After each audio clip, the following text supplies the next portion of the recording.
કોંગ્રેસના ઉમેદવાર ઇન્દ્રસિંહજી પરમારે જે વાત કરી છે એ પાયા વિહોણી વાત છે। ક્યાંય કોઈ દિવસ અમે કોઈને ધમકી પણ નથી આપતા, કારણ કે અમે લોકોની વચ્ચે કામ કરીને લોકોની સુધી સુવિધા, જન્મથી મરણ સુધીની સુવિધા લોકો સુધી પહોંચાડી છે।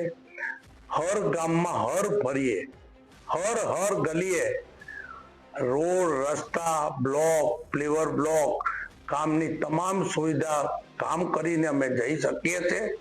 કોંગ્રેસ પાસે કોઈ જવાની કોઈ રહી નથી જગ્યા, લોકો પાસે જઈ નથી શકતા, એમનું કારણ છે, અમારું કારણ નથી।